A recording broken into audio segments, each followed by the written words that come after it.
So, Rajan, you're talking about the link to the Zoom, or you're talking about the recording? Recording. Okay, so because I made you the host, so next to share screen, there's a button called recording, so you can record as well. Oh, okay. Sorry. Let me.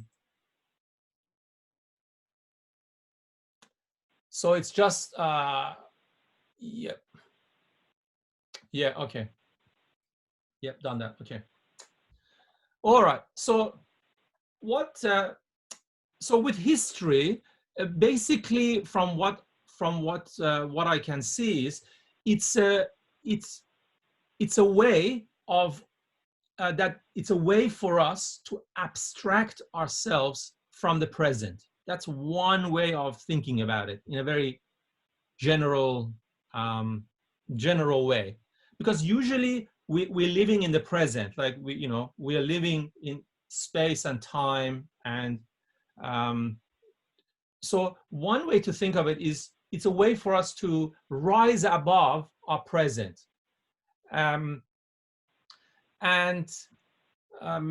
Yes, so as I said before, I look at it as a feature, if you like, of the human spirit. It's what I believe it's what makes us stand above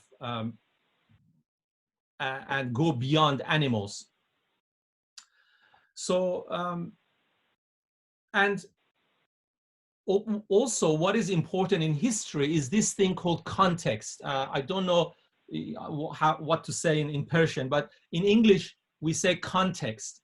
And context, you can think of it as a frame, or we don't just look at things in isolation. We give them a context, and some of the different types of context that we give to allow us to understand things is when you go to the museum, you try and stand maybe 10 meters away from the painting. That's one kind of context. It's like a spatial distance that allows you to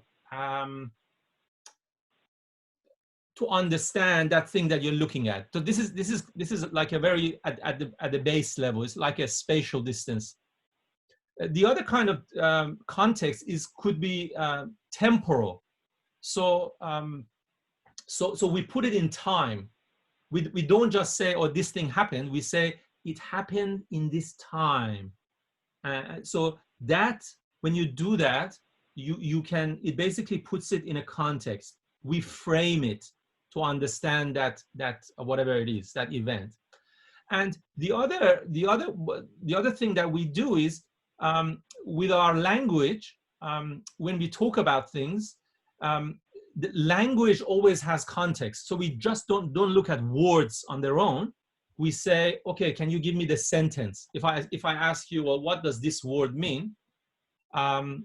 You might say, well, it depends how it's used. So you give me the sentence. You give me the bigger context so that I can tell you what the meaning of that word is. And as you know, with language, it's all about the hierarchy. So there is the words occur in sentences, the sentences occur in paragraphs, the paragraphs occur in chapters, the chapters occur in books, and then the book is also set in a larger cultural context. So it's like a huge context. And so this is what history does. And we have, so in the life of a single human being, the birthday would be a milestone. And we stop, we pause, we try and abstract ourselves, like if you are 50 or 40, or you look back at your life, you say, well, where have I come from? Or for that period at least, you try and that birthday is an opportunity for you to abstract yourself. Also, nations have birthdays, the same as individuals. So in the US they have Independence Day. you know, the in Australia we have Anzac Day, which is and we have Australia Day, which is like the birthday of the country. So on these occasions, we pause, we meditate, we it's like time stops. We ask, well, where have I come from? You know, it's like time has stopped. And this, what happens here in history, I believe, is linked to another power, if you like, of the human spirit, which is meditation. And there is this amazing paragraph, or I should say that there's this short chapter in Paris Talks where Abdul Baha talks about meditation. And so we'll just read this. I couldn't put the whole quote here. Basically, what he says is we have these two types of senses. There's the external senses and there's the internal senses. And we can only do and be involved in one or the other. So for example, Abdul Baha says we have the power to see. We have this sense of vision, but also we have inner sight. And he says you cannot do both at the same time. You cannot think and speak at the same time. You have to do one or the other. And so he gives the example that you cannot you cannot. He talks about seeing with your mind's eye or seeing with the physical eyes, and we cannot do both at the same time. So, and also this faculty of language and speech, we cannot both meditate and speak at the same time, he says. You have to choose. So what happens in meditation, and this is also linked to history, is for that time when we are meditating, we are silent, and it's like we go into ourselves. We detach ourselves from the external world, and we go into this subjective state. And this is why it's linked to history. In other words, we abstract ourselves from the present. We transcend space and time. So I'll just read this to you. He says, meditation is the key for opening the doors of mysteries. In that state, man abstracts himself. In that state, man withdraws himself from all outside objects. In that subjective mood, he is immersed in the ocean of spiritual life and can unfold the secrets of things in themselves. To illustrate this, think of man as endowed with two kinds of sight. When the power of insight is being used, the outward power of vision does not see. This faculty of meditation frees man from the animal nature, discerns the reality of things, puts man in touch with God. So what we're saying is this faculty of this reading history and writing history, appreciating history, when we do that, we are actually meditating. We are involved in this faculty of meditation. And the other aspect is language. So we could talk a lot about this. I'm just trying to summarize everything try and be concise, and then we will stop after I've talked about this page. So the reason why language is important is it's impossible to have history without language. It is actually the tool that allows history to do its job. So this is the first bullet point. History does its work through language. And the psychologists tell us that language is central to the individuation of self. In other words, for a self to form, it's linked to this use of language and are becoming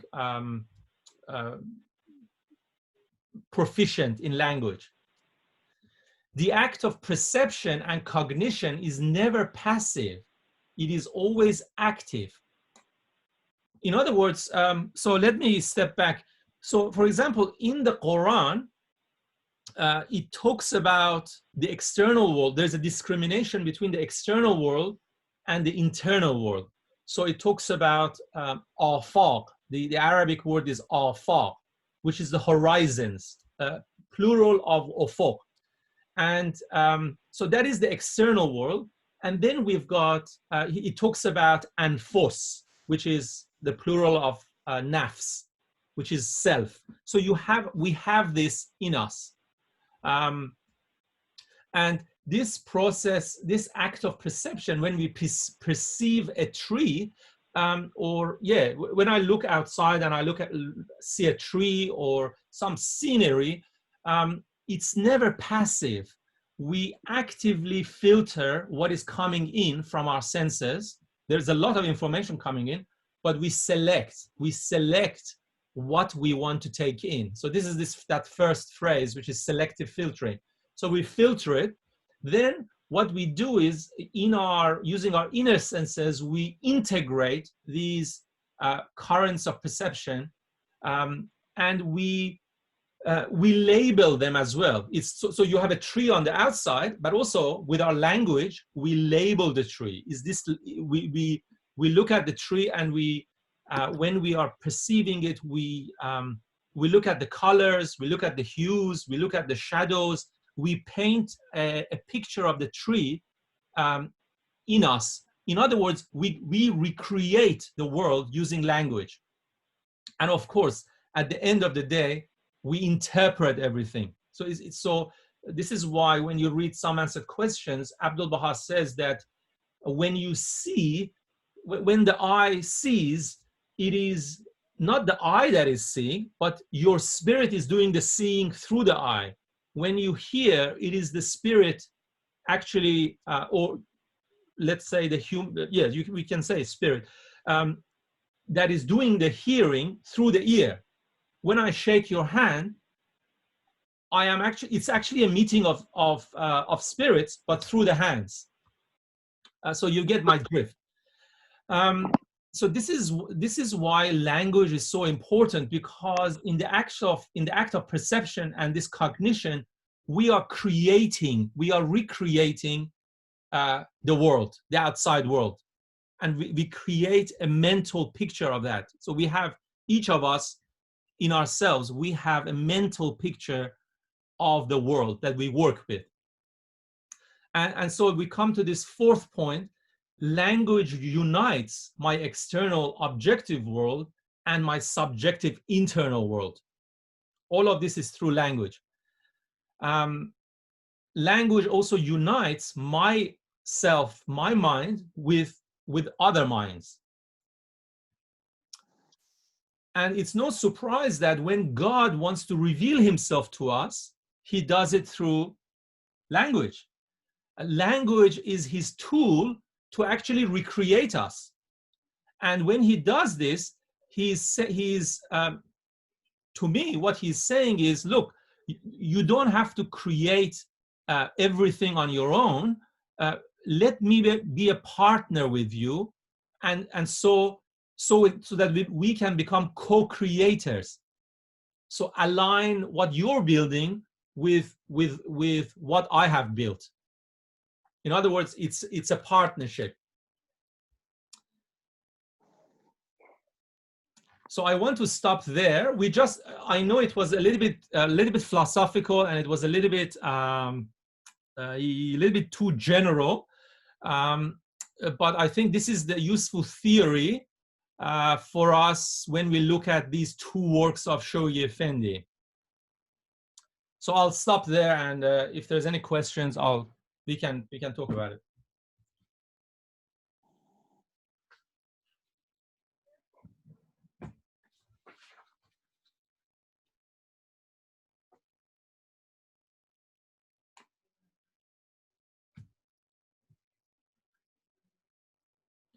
in the Baha'i writings, you know, I gave you that reference in the Quran that talks about, it basically talks, divide it in the Quran.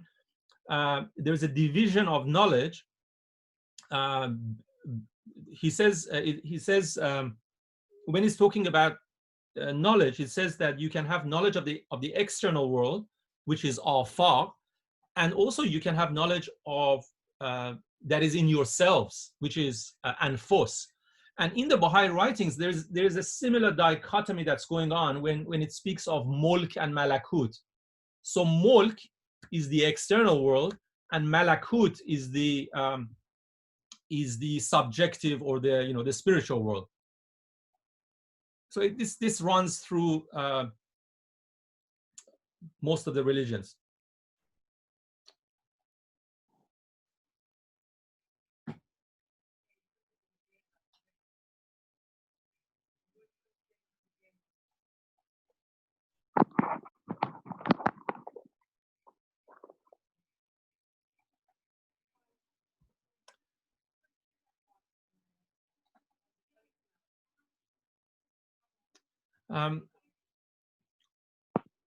I don't know whether you've heard of, there's this Buddhist discipline that also some psychologists, they recommend it.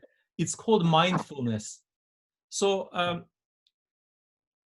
basically what mindfulness, I don't know whether you can look it up if you haven't already, but what it says is basically it's the psychologists use it as a tool for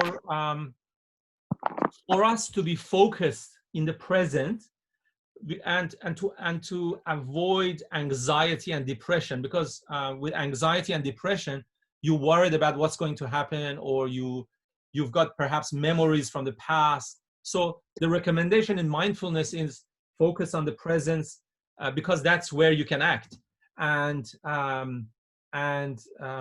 be focused in the presence. And what we do in history is, it seems to me, is not in conflict with that practice of mindfulness, because we are doing history, we are abstracting ourselves for now from the present for us to understand, but we're always going to return to the present. So we leave the present to gain more understanding, but we always come back to the present. So there's no conflict.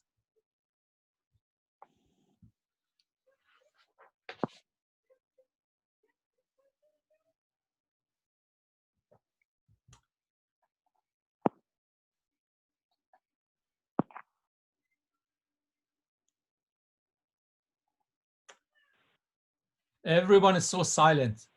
Okay, if there's no questions, I will move on to God Passes By. Perhaps save the question for the discussion. All right. So with God Passes By, in the Century of Light, of course, it says that it was published in August 1944, which is 100 years after the declaration of the Bab, which occurred on the 23rd of May, 1844. And the Guardian had he had given this 7-year plan to the North American Baha'i community. So what I'm doing now is I'm setting a context for you so that we can talk about God Passes By. Yeah, so there was this 7-year plan from 1937 to 1944 that the Guardian had given to the North American Baha'i community. And the goals of this first-year plan was 1 LSA in every state of the US, 1 LSA in every province of Canada, and there's 10 provinces, and 1 LSA in every country of South America, and there's 14. And in addition to this, the other part of the plan was to complete the exterior ornamentation of the Baha'i House of Worship in Wilmette. And it was a really difficult time when you look at what, you know, this when this 7-year plan took place. It's during, most of it is happening during Second World War. It's a terrible time, and yes. And at the end of this, the Guardian surprises the Western believers by giving them this God passes by. Now, you've no doubt read God passes by. It's an amazing text. We can spend a long time talking about it, but I thought I'll just mention 5 aspects of God passes by. The first, so the first aspect, it seems to me, is the objective part. In other words, Shoghi Effendi, like a historian, he tries to give a chronology of people, places, and events. The most significant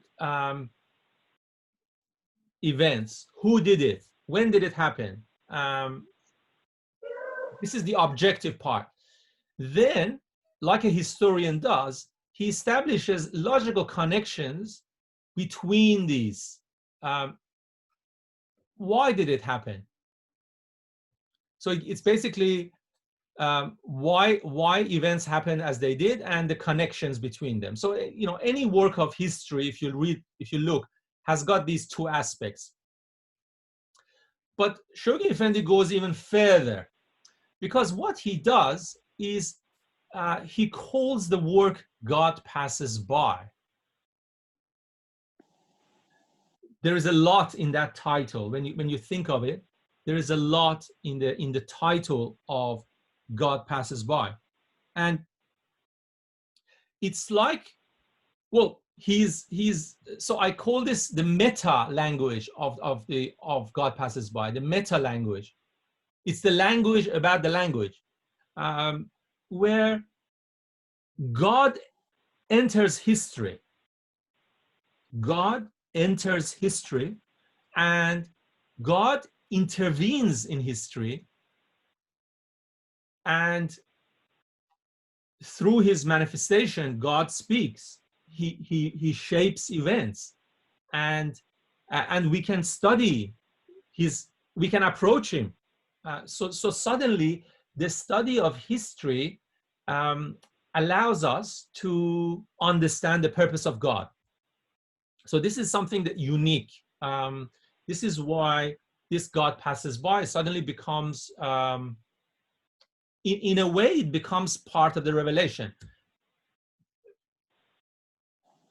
So another example of this is where on page, I think page 1 of God passes by, Shoghi Effendi calls the Bab, or talks about the Bab as a master hero.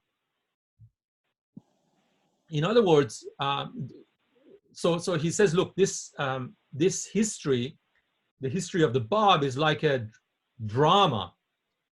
There are many heroes, but the Bab is the master hero. And the master hero is with, you know, it's capital M and capital H. In other words, it's the same kind of idea. It's the hero that inspires heroes.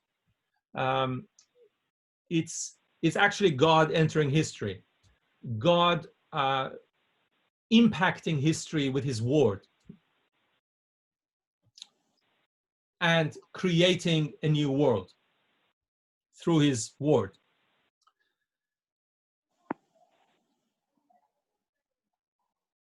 And another aspect that God passes by is that Shoghi Effendi gives us an amazing context. The 100 years that Shoghi Effendi looks at is not just the 100 years that goes from the declaration of the Bab to May, 23rd of May 1944. It's not just this 100 years, but actually he looks at these 100 years in the context of the Adamic cycle and the Baha'i cycle. which is 500,000 years. So he looks at this 100 years and he puts it in a vast context. And when you do that, so that's one thing. Then what he does is, so this is number 4, he uses the revelation to explain the unfolding of the revelation in time. So it's like he uses the revelation to understand the revelation. And so this is unique. This is so when Century of Light talks about God passes by, it says, look, we don't, this work is unique in the history of religion.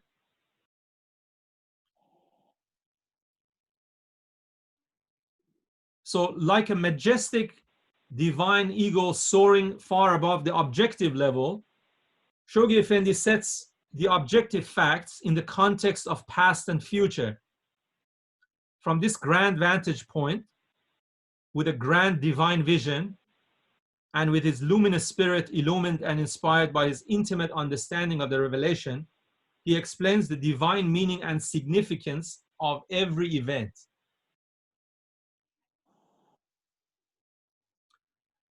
So this gives God passes by a timeless, it becomes timeless. It becomes, I don't know, it becomes a classic.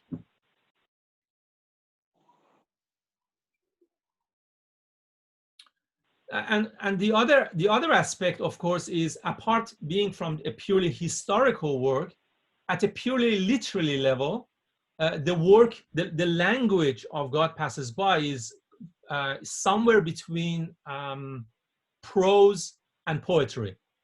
The style is also unique, and it's a work of beauty and art. So again, this if it wasn't enough, it actually,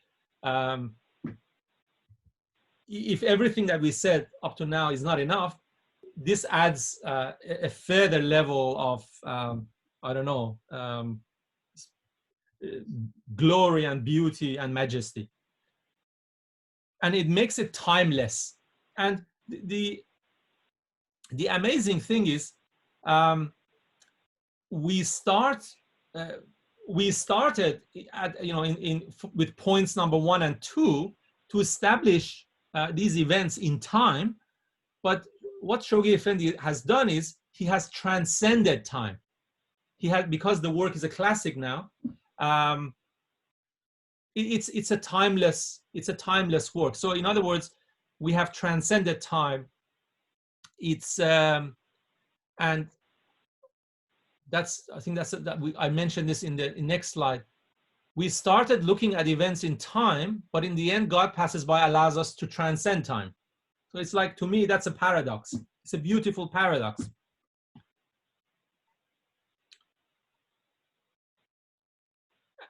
So by reading God passes by, we abstract ourselves from the present. We are transported to another age. We can meet the heroes and heroines of the faith, to share their experience, to see events through their eyes, to think their thoughts, and to speak their words. Shoghi Effendi unites us with them in a spiritual bond that transcends time and space. They live in us and we live in them, because our work is a continuation of their work.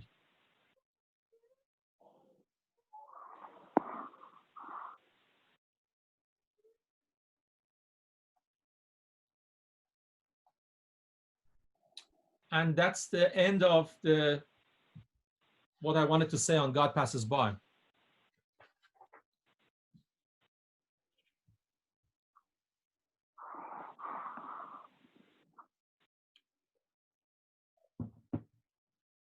Is there any thoughts, or do you have any stories you want to share with us? You can.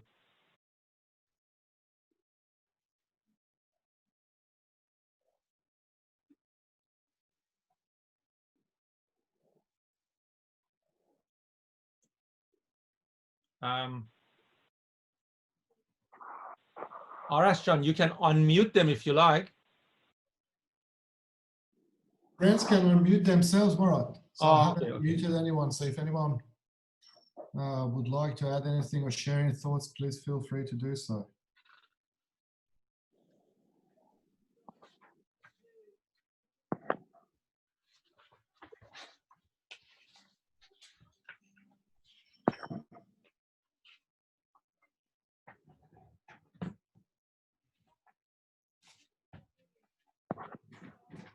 All right. If not, we will keep going. So one way to look at God passes by is that it was actually a gift. It's like a gift from the guardian. Say, look, thank you very much for all your hard work. So I'm now going to give you 300 pages of amazing history to put you in touch with all these, with the heroic age of the faith. And he was supremely,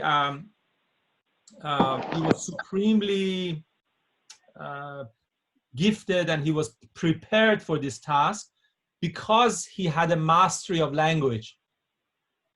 His mastery, I mean, he had many gifts, but one of his greatest gifts is this mastery of language and the fact that he was inspired. So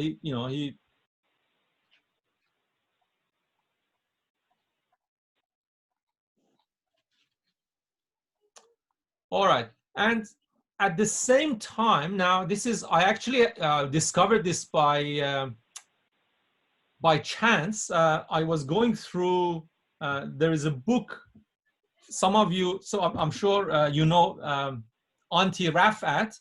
While we were in Holland, we were there, and Auntie Rafat said, Murat, you can just choose any 5 books. And she just gave this to me as a gift. So I was looking through this collection of tablets of Shoghi Effendi, Toghiyat Hazrat Wali Amrullah, and I came across this Centennial tablet, and as I said before, it's like there's no end to it. I was thinking, okay, this letter is 10-15 pages, but it's like a God passes by in Persian. So I started researching it.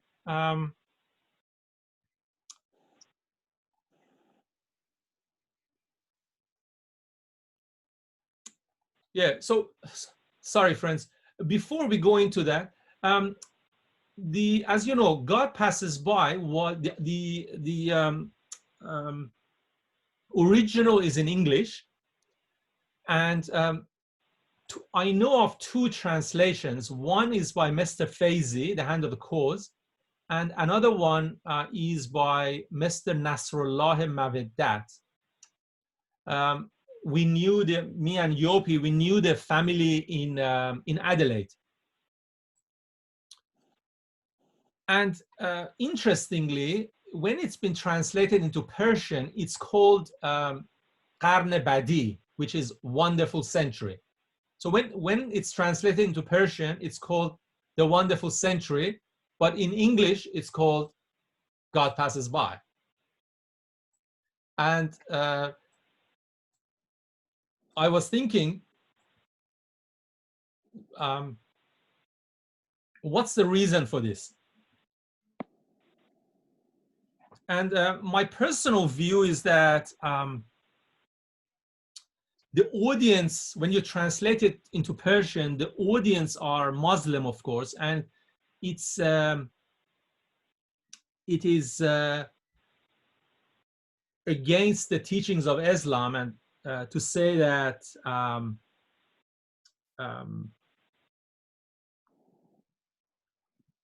God enters into history. It's like because God is transcendent. So for this reason, it's been translated the wonderful century. Whereas I think the original title in English is much more, it's perfect, because what we are saying is God, through his manifestations, enters history. If God didn't do that, we would have no objective way of actually looking at religion. Religion would be a mere feeling. You know, when you pray, you say, well, you wouldn't have an objective way of talking about religion or God.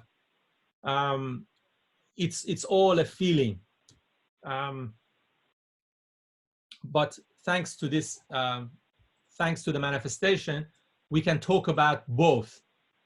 So we not only can be God, not only can we approach God in an intuitive way through inspiration and through meditation and through in a subjective way, but also we can approach God in an objective way. So we can make history a subject of study, and which is what Shoghi Effendi does in God Passes By. So we have the best of both worlds.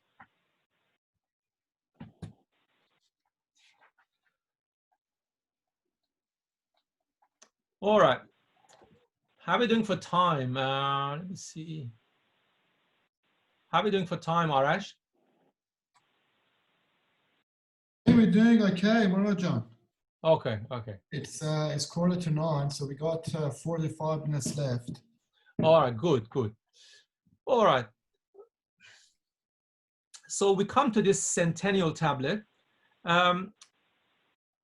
So at the same time, so it's when you look at this, when you look at the date it was revealed, it was 21st of March, 1944. So Nowruz 1944. So it's in Persian you say 101 Nowruz 101.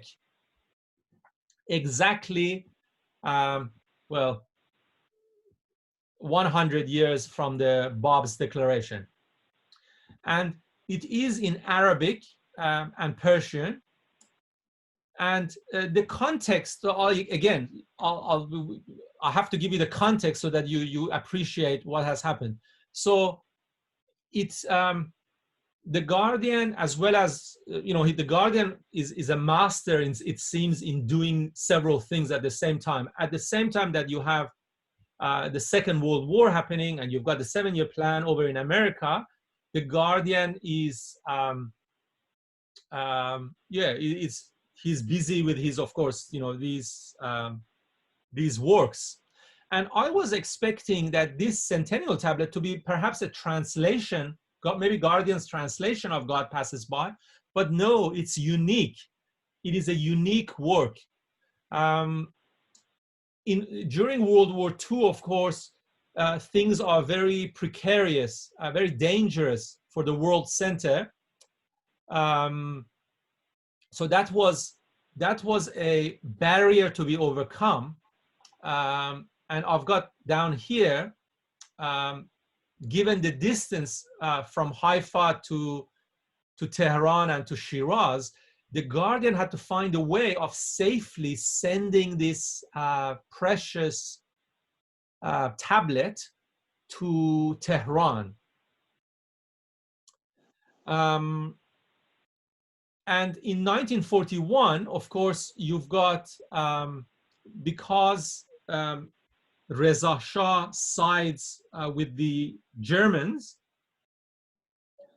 the British and the Russians in 1941, they invade Iran through Turkmenistan, Azerbaijan, and Iraq on 3 fronts. And within a matter of days, basically the Persian government surrenders, and this leads to the abdication of Reza Shah and the reign of Muhammad, of the second Pahlavi, I forget his name, the last Shah. It's from 1941. So it is during this time, in this climate, that Shoghi Effendi has to send this tablet to Tehran. And of course, the Guardian himself wants to go and visit himself in person. He wants to actually pay. He wants to go as a pilgrim to the house of the Bab in Shiraz, but he's not able to. And when you read this Centennial tablet, it seems that the guardian is actually pouring out his soul. You can feel the soul and the spirit of the guardian. He's speaking from the core of his being, and this makes the Centennial tablet very personal. It's like you're meeting the guardian. That's the only way I can describe it. In a way, God Passes By is not like that. God Passes By is more objective. It's like a historian but at the same time a historian that's also a master, unerring interpreter of the Word of God speaking. But it's God Passes By doesn't have this personal touch. But this Centennial tablet it's not like that. It is very personal, yeah. So we'll look at that a little bit later. I thought I would put down these distances. So from Haifa to Baghdad is a distance of roughly 1,000 kilometers. From Baghdad to Tehran, it's roughly about 900 kilometers. And then from Tehran to Shiraz, it's 1,000 kilometers. So when you add it all up, it's around 3,000 kilometers, just less than 3,000 kilometers. So what happens is, in early May of 1944, the Guardian sends a cable to the National Spiritual Assembly of Iran. And the Guardian asks Mr. Zikrullah Khadem, who at that time, he's a member of the NSA, to hand deliver this tablet to Shiraz. And of course, there's a lot of excitement because so the plan is in that year, in that holy year, the National Convention is going to be held at the House of the Bab in Shiraz, and also at the same time, those present are going to read from this key excerpts from this Centennial tablet. And the NSA constantly, then from then on, the NSA of Iran constantly monitors the journey's, the journey's progress, and they're constantly praying for that it's not confiscated by the enemies of the faith. And towards the end, they are worried. So what they do, because there's still, over 1,000 kilometers to traverse, and the tablet has reached Baghdad by that stage. So what they do is they use a pilot to fly from Tehran to Baghdad to fetch this tablet, because they're running out of time. His name is Mr. Nafez, I believe.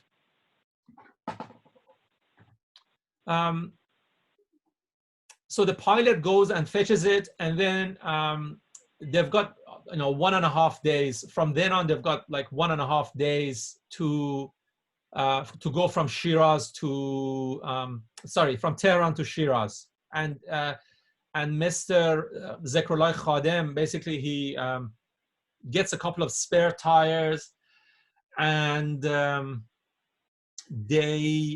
couple of trusted people with Zikrullah Khadem. They have a night journey from Tehran to Shiraz. They go by night again, so that they reduce the risk of this thing being confiscated, and so they can deliver it in safety. And yeah, the tablet arrives just in time. So these facts I was able to gather from reading this book. There's this book, if you want to read further, there's this book by Javi Dochte Khadem, who is the wife of Mr. Khadem. This, all of this information that I just mentioned is from this book.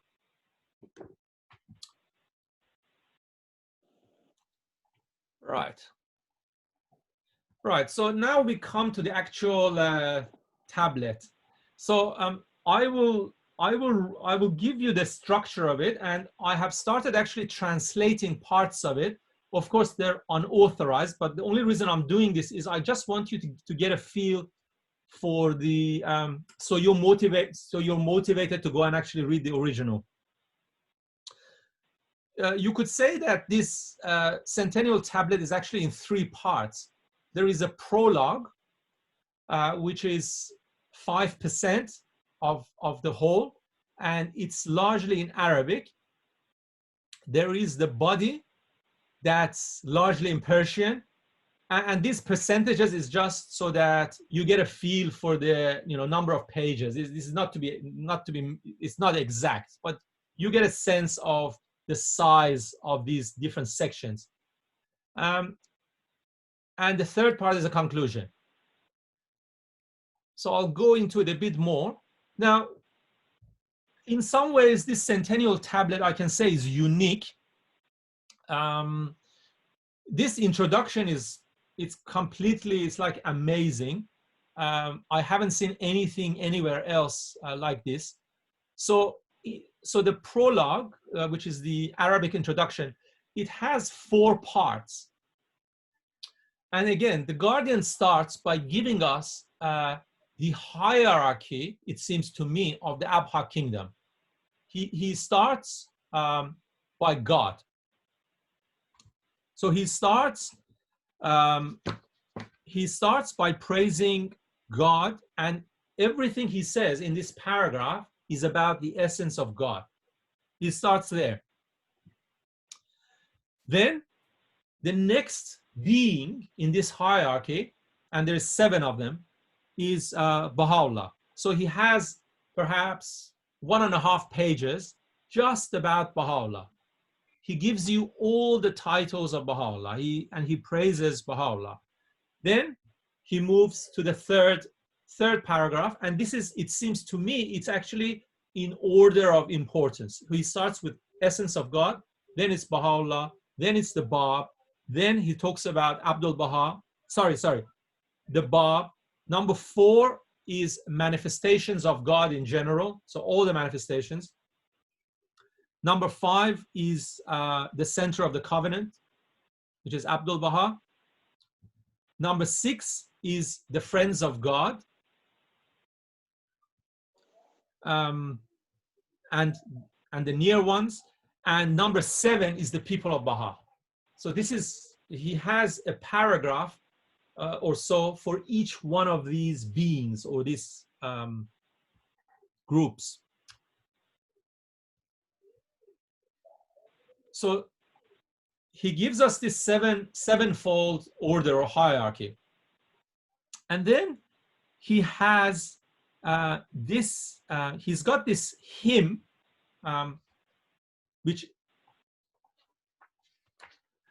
this hymn of praise.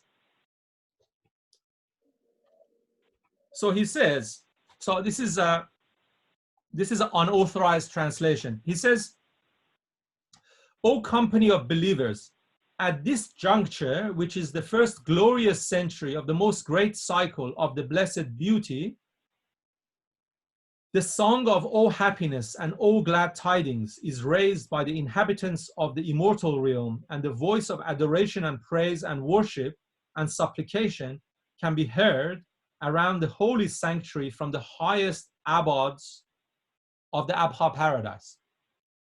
So he has this song of praise. In other words, Shoghi Effendi, so it's really amazing, because now Shoghi Effendi says, look, he says, at this moment, I can hear the voice of the concourse on high singing this hymn, this song of glorification and praise in honor of this occasion. And yes, and he says, at this moment, I can hear this song being sung by the concourse on high. And by implication, he's telling us this is why you are actually, I'm now an instrument that is passing on their message. So this is what this. So it's really amazing what Shoghi Effendi does here. Then he proceeds to give us 12 of coded significances. In other words, in Persian, you can say wujuh, 12 wajh qarn badi. He proceeds to give us these 12 different aspects to God passes by. And there is it's like an orchestra, because at the beginning of each paragraph is the words, blessed is this most glorious and most wondrous century. He starts with this phrase. Blessed is this most glorious and most wondrous century. And then he gives us what that aspect is. So in Arabic is Tabarakallah, Tabaraka hazal qarn al-abd al-badi. So he starts every paragraph with this saying, and then he proceeds to give it. So because he does this repetition creates like inner music, if you like, to this, to Guardian's writing.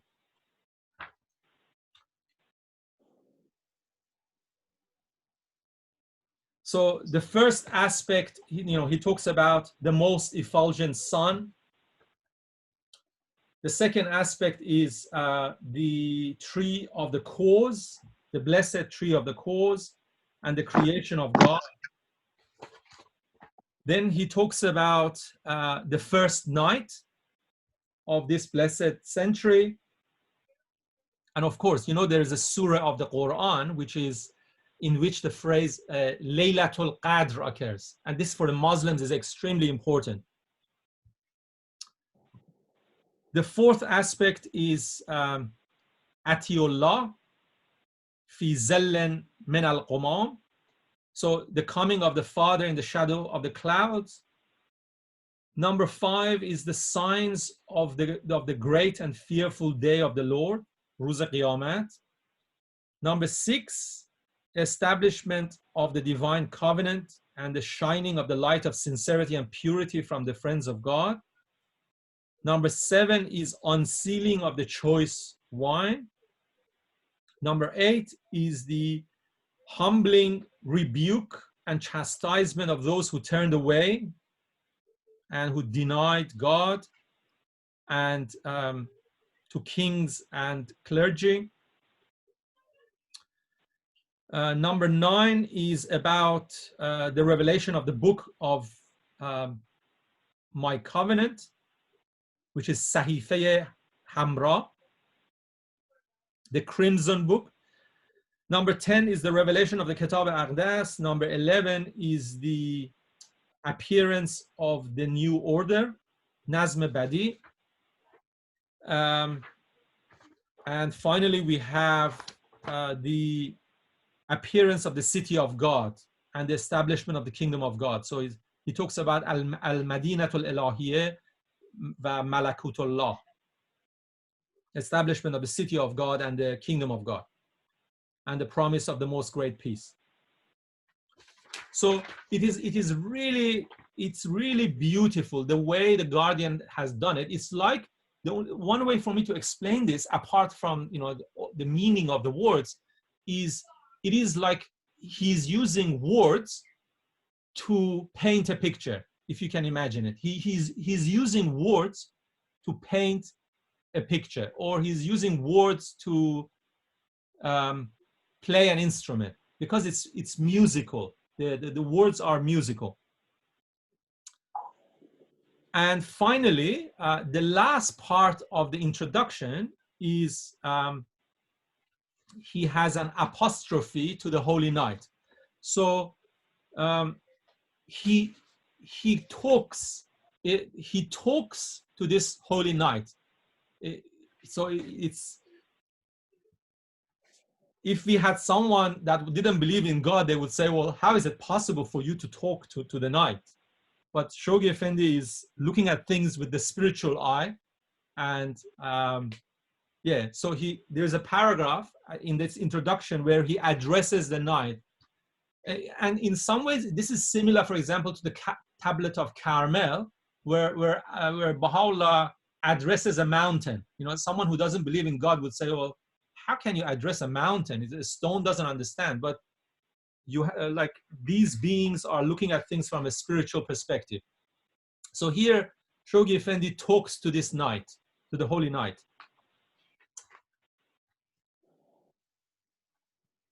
So that is the introduction. And the introduction, although it is very small, I can say that it's like, to me, it's like the nucleus of the atom. You know how in the atom, most of the weight is in the nucleus.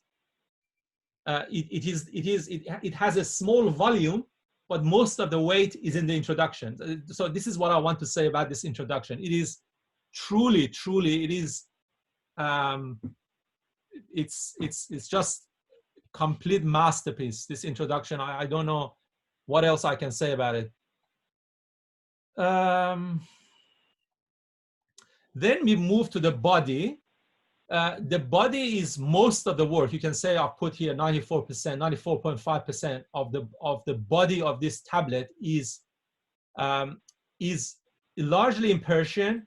It is in this way, it's similar to God Passes By, because what the Guardian does now it's like with the body, you can see that he's basically doing what he did in God Passes By. But I've put here, it doesn't have all the facts and figures. In God Passes By, when you get to the end, there is pages and pages of facts, statistics, you know, so many centers, so many, you know, the Guardian wanted it to be complete. So he's filled it with all these facts and figures. This Centennial tablet doesn't have that. But basically it is doing what God Passes By is doing in the body.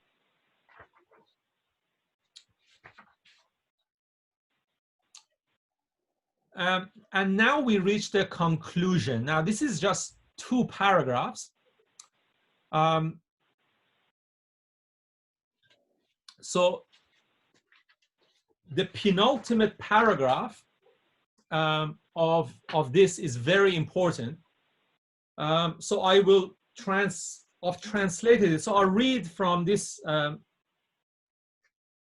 I'll just read it. So because the reason it's important is Shoghi Effendi gives us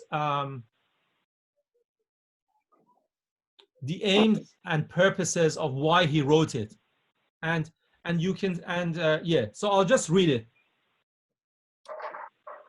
At the conclusion of these pages, the entreaty and request of this servant from the long-suffering friends of the pre-existing beauty and the compatriots of the greatest name and the pilgrims of the noble house, in particular the members of the National Assembly of that holy country, is that in this holy night, in which the delegates of the Baha'i community from different regions have gathered in the perfumed city of Shiraz, have attained and been favored with pilgrimage to that holy place, and are the recipients of the grace emanating from the lights of that illustrious and most excellent spot, to remember this needy servant, and on my behalf place their foreheads on the holy threshold of that sanctified chamber,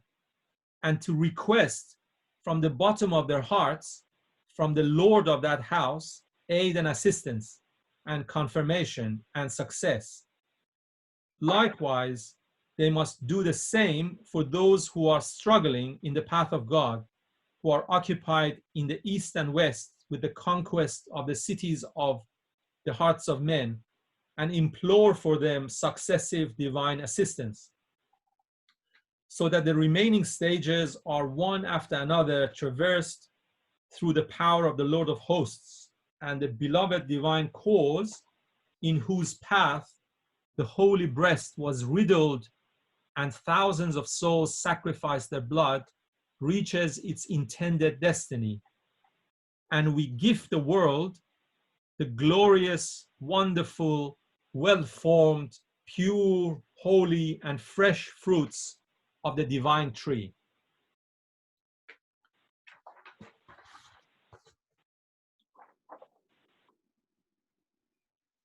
So this is a, so remember, this is just, this hasn't been translated yet. This is an unauthorized translation. But the important thing here in the conclusion, in the penultimate paragraph, is that Shoghi Effendi tells us that basically he says that he couldn't make the pilgrimage. He couldn't make the pilgrimage.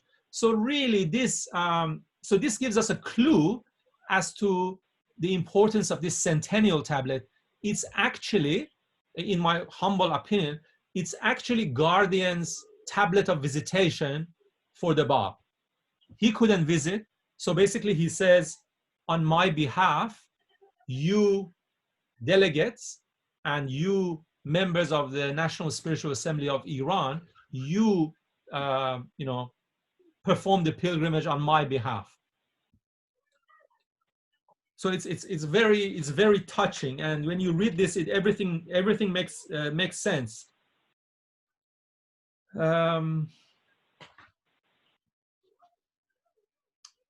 And the other thing that really struck me, and I burst into tears when I read this, is the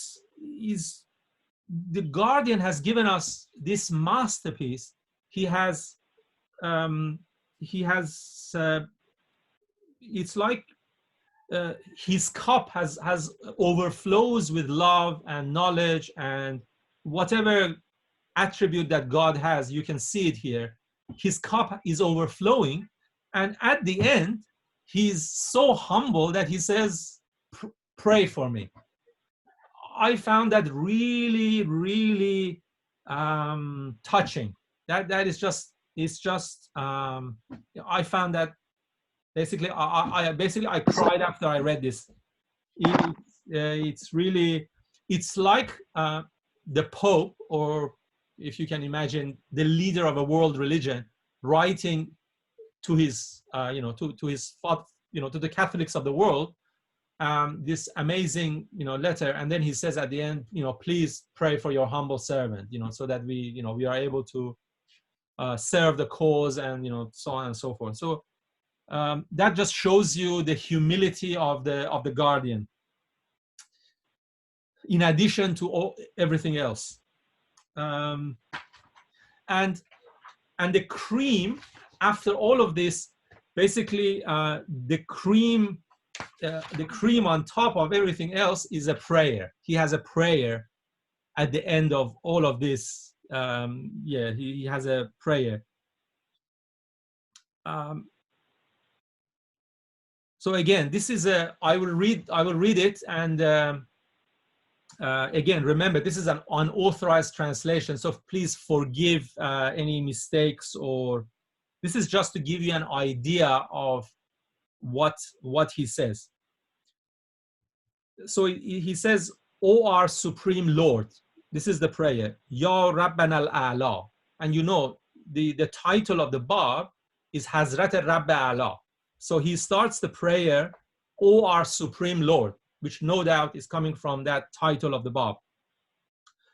"O our Supreme Lord, we entreat you by the truth of your blood that was spilt upon the dust, to lovingly accept our prayer and protect us in the shelter of thy care and protection, and rain upon us the clouds of thy mercy and favor, and accept and confirm our works in thy path, and cause us to lay hold on the rope of thy evidences, and to establish thy proofs, and to spread thy verses, and to defend against the evil of thy enemies, and to acquire thy character, and to proclaim thy cause." And to proclaim the cause of thy beloved Abha, the one for whose sake you sacrifice yourself and desire to be killed for his love, O thou who is invoked by us. O our supreme beloved, make firm our loins and make firm our steps, and forgive us our evil doings and hide our sins, and declare by our practice thy struggle and virtues, and crown our endeavors with the crown of thy acceptance and good pleasure, and make the end of our lives what thou didst ordain for the sincere among thy people, and reward us in the shelter of thy mercy, and cause us to enter the atmosphere of the lights of thy nearness, and gather us together with the near ones who love thee, and destined for us to attain thy presence,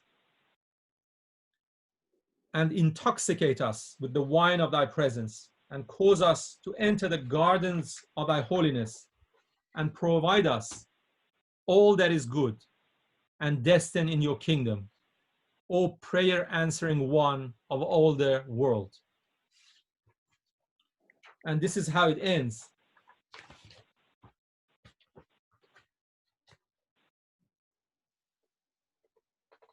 So having described the contents, I'd like to just read to you briefly from page 43 of this book on Zikrullah Khadem, which gives you a sense of how it was received.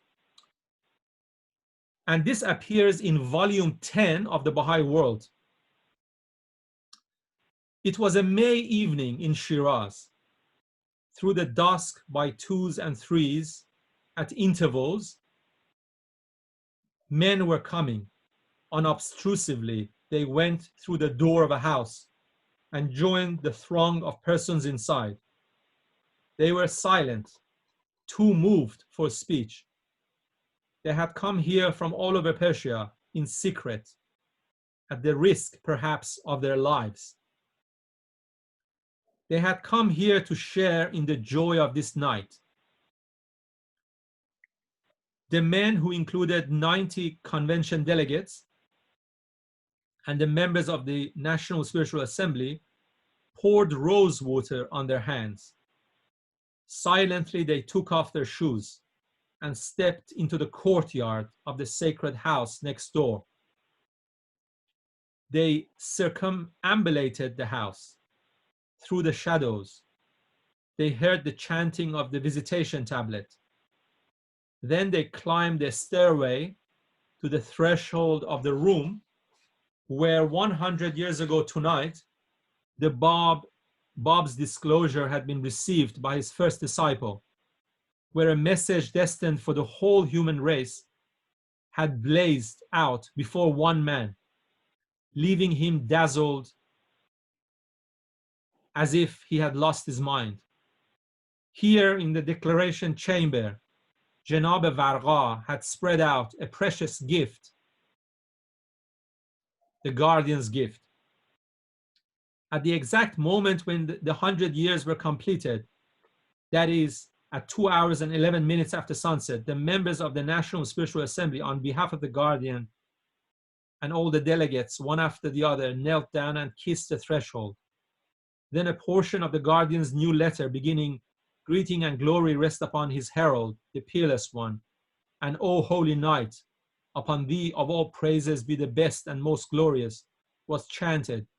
And afterward, very humbly and prayerfully, and bowing low, the men took leave of the sacred house, returned next door. Until dawn, they listened to the chanting of prayers, the recitation of Baha'i odes, and readings from Baha'i history and from the new centenary letter of the guardian.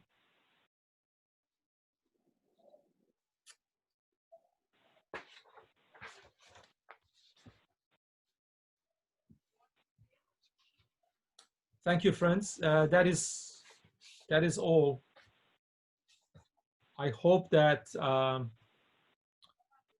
yes, I hope you have a chance, if you haven't already, to read this yourselves. So Arasham, we can open the floor for these questions if you like. Yeah, thanks, Murajan. So just in terms of timing, 9:20, but yeah, I'll open it to the floor, I suppose. And if anyone wants to ask any questions or share any thoughts, please do so. I personally wasn't aware of this tablet, so yes, I think I'll look into it. But you're saying that it hasn't been translated, so there hasn't been any provisional translation as yet? No, there is on library.org, BahaiLibrary.org, there is a portion of it I can see has been translated, but yes, you really, it's, I guess it's a good motivation for us to improve our Persian and Arabic. But I believe the material is so unique that it's just a matter of time.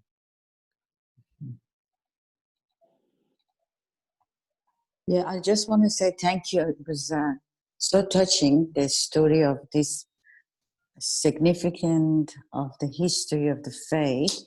I didn't know about this, and it was so wonderful to, in 100 years of the anniversary of the declaration of the Bab, that's happened in the house of the Bab.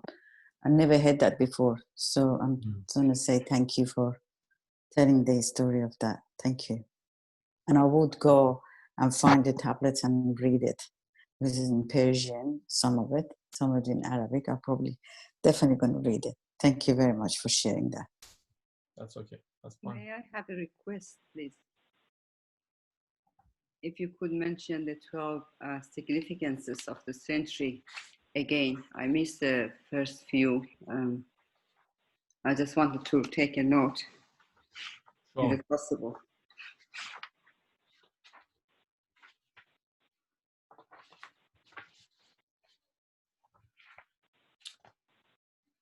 Thank you. So number one is the most effulgent, most blessed, most exalted sun. So the son of, the son of truth. So the most effulgent, most blessed, most exalted sun. So that's number one. Number two is the creation of God. In Arabic, it's Insha'Allah. And the appearance of the divine tree, which is Sedre Elahiyeh, which we read also in the tablet of visitation that we have in our prayer books. It mentions it, Sedre Elahiyeh, which is the divine cause. Three is the first night.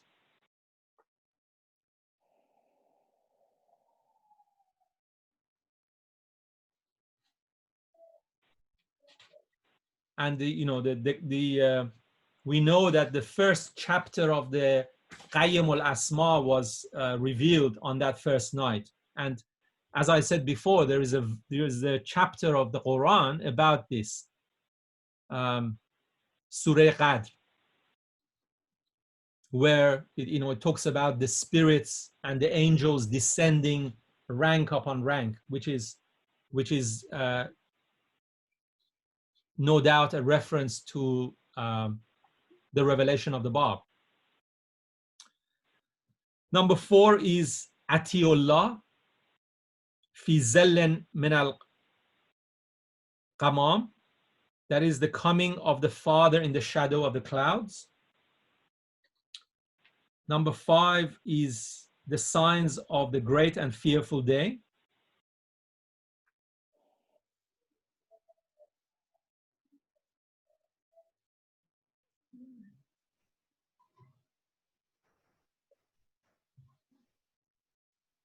Number 6 is the establishment of the divine covenant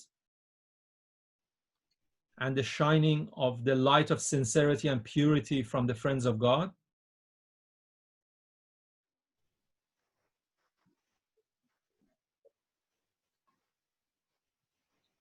Seven is unsealing of the choice wine.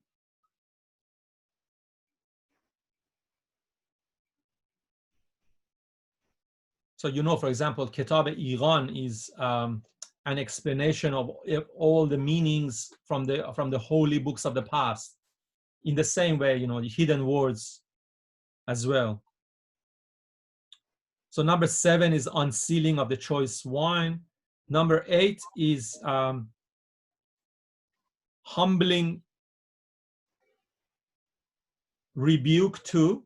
So humbling, rebuke to, and chastisement of those who turned away. The enemies, the kings and clergy.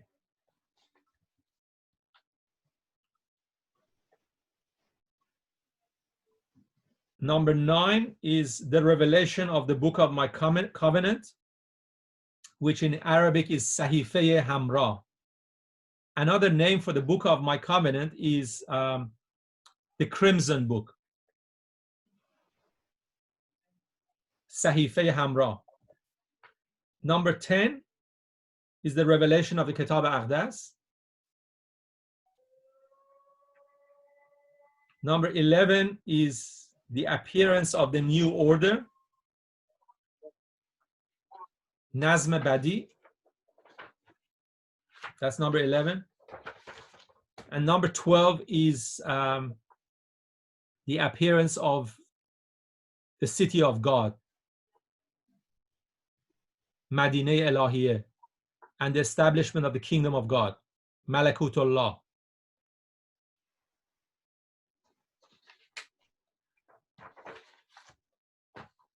And you know, it's not just listing this, it's the way he presents it. And as I said before, every paragraph has these 5 or 6 words exact. In other words, he's drawing a picture, if you like. He's drawing a picture using words. In the same way that, for example, the Bab had his pentacle. And you have the Surah Haykal. The Guardian he's doing geometry using words, if I can explain it.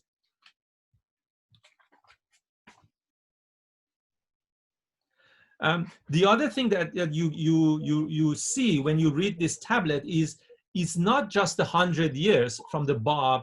I mean, it's not just the ordinary work of history, just 100 years. He sets it in the context of what is going to happen. So he sets it in the context of the 500,000 years. So when you do that, the 100 years acquires its own significance. Thank you.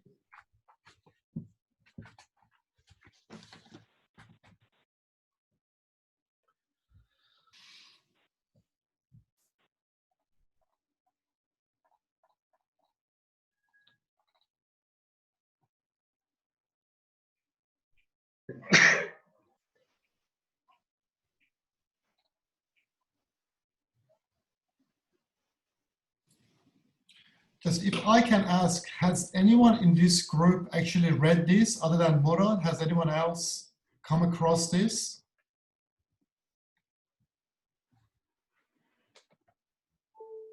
I'll take that as a no. I hadn't heard of this tablet. Has anyone met Zikrullah Khadim? Sorry.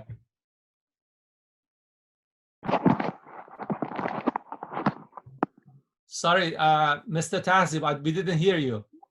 No, I just said I first heard it from you last week. Okay. Yeah.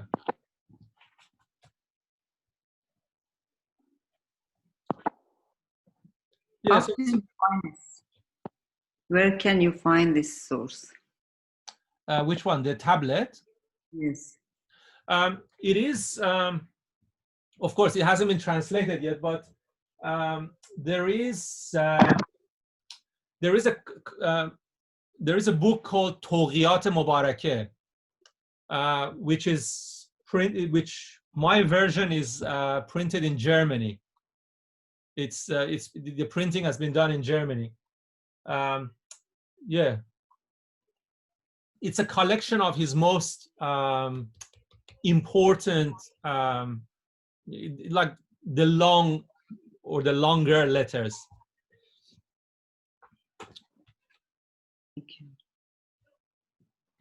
I've managed to find what appears to be the tablet just on the Baha'i Library website, and it's the Dr. Varga, Ali Muhammad Varga's translation, it would appear. Yeah. If you But, like, but I don't think it's. I don't think that is the full translation. Oh, right. He's probably done a. It's a partial translation. Mm. Okay. Yeah, I haven't had a read. I just tried to Yeah, follow. but that's a start. Sure. The other thing I forgot to say is what we read is Mr. Varga. He's a hand of the cause who passed away now a couple of years ago. He took a silk carpet. I haven't seen a picture of this, but in this description that was from given by Mrs. Khadem, she says that this was a gift of the guardian which Mr. Varga placed in the declaration chamber. So the guardian had already made a gift, like a silk carpet. Yeah, I just thought I'll mention that.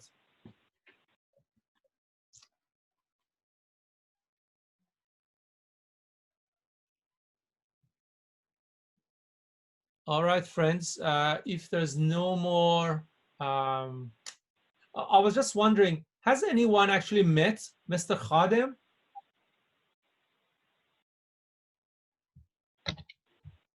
No one. No.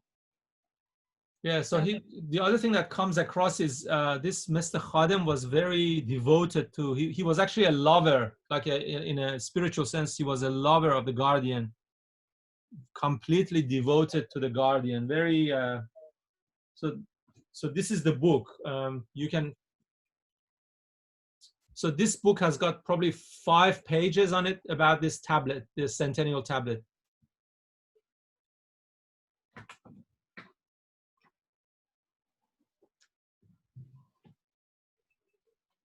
Can I say something, please? Sure. Sorry, thank you very much, Morajan, for your profound talk. Really interesting, and encouraging me now to go and read the book. I lost my connection because it's very windy today, this morning in Scotland, and so I wasn't able to see your PowerPoint presentation. I was just listening to your talk. Oh, okay. Just wanted to know about the name of the God passes by. Am I right that I heard that the name, is it mentioned in the Bible? And was it, I think it was George Townsend, I think I was reading about him, that mentioned that Shoghi Effendi picked up this name because of something in the Bible. I just don't know if you know more about it. You maybe mentioned it, but I just lost my connection. It was very poor this morning. Thank you. You have to, so which, is that Christ and Baha'u'llah? Is that the book you're referring to? No, the name God passes by. Yes. Yeah, I just wanted to know if this name is mentioned in the Bible, or where does the name, this title comes? Yeah. Yeah. Honestly, I don't know. But it's maybe something to think about it. And yeah. Thank you for that. Thank you for that. Thank you for that remark. But the interesting thing is, to me, more important than that is when you say God passes by. In other words, he's there. in other words, God becomes something or someone that you could point to. So this is the amazing thing, because before the Baha'i faith, well, you have it in other religions as well, but here it becomes very clear through the manifestation, God enters history. This is really amazing. So, I mean, before this, this field of religion is very hazy. Like, what is God? What God is unlimited? How can the unlimited and the limited have any connection? But when you have, through this God passes by, and through this centennial tablet, God enters into history, and through his manifestation, and then you can objectively, logically study history and understand the purpose of God. So this is really amazing. So it gives us a second way of approaching God. So in addition to intuition and inspiration and prayer and meditation and these other avenues of approaching God through the heart, we can actually approach him also through objectively, through research, through history, through objective study. So so we have to research that further. Thank you for that. Thank you. Can I just ask, do you do these talk regularly? Because it's the first time I got the message, but the timing is very good for us in Scotland to be able to be connected with this Zoom. Could you give us a bit more information, please? Thank you. Sure. No, I mean, this was a one-off. Usually I like, we have like a discussion more, we read the text and we discuss it. This was just a one-off where it's like, okay, just present to us the, it's like, this is why we had a lecture style this time. But usually I like to have dialogue with the participants and try and learn and teach through this dialogue. So if you send me perhaps, how can I get your, perhaps in the chat, if you can send me your email address, I can share with you the Zoom link for future future sessions. That's great. Thank you. I don't have my screen, but I will try to ask one of my friends on the group to leave my email address with you. Thank you so much, Murajan. God bless. So we have on Monday night, we at the moment going through Century After Light. We're sort of halfway through that. And this is the one that is facilitated by Morad. So if anyone is interested, so it's typically Monday nights at 8 p.m. And as I said, it's halfway through it. But if you guys like to join, just let Morad know, and I can add you to the WhatsApp group. And you can obviously more than welcome to join the session.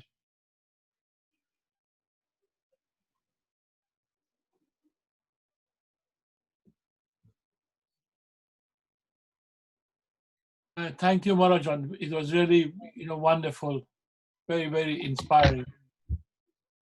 God bless you. Thank you. Murajan, خیلی ممنون. خیلی ممنون to invite me and خیلی متشکر از صحبت شما. It was really very nice. Thank you, Morad. Thank you. Sorry, sometimes I talk too much. Yeah, no, it's very nice. It was incredible talk. We are studying Century of Light with a group of friends, and this was really amazing. It gives a big picture about what is the whole thing is about. Thank you. It was very inspiring, very informative, very useful. Yeah, I mean, when you read this, and you know, this is why I've been trying to. I wish I could, you know,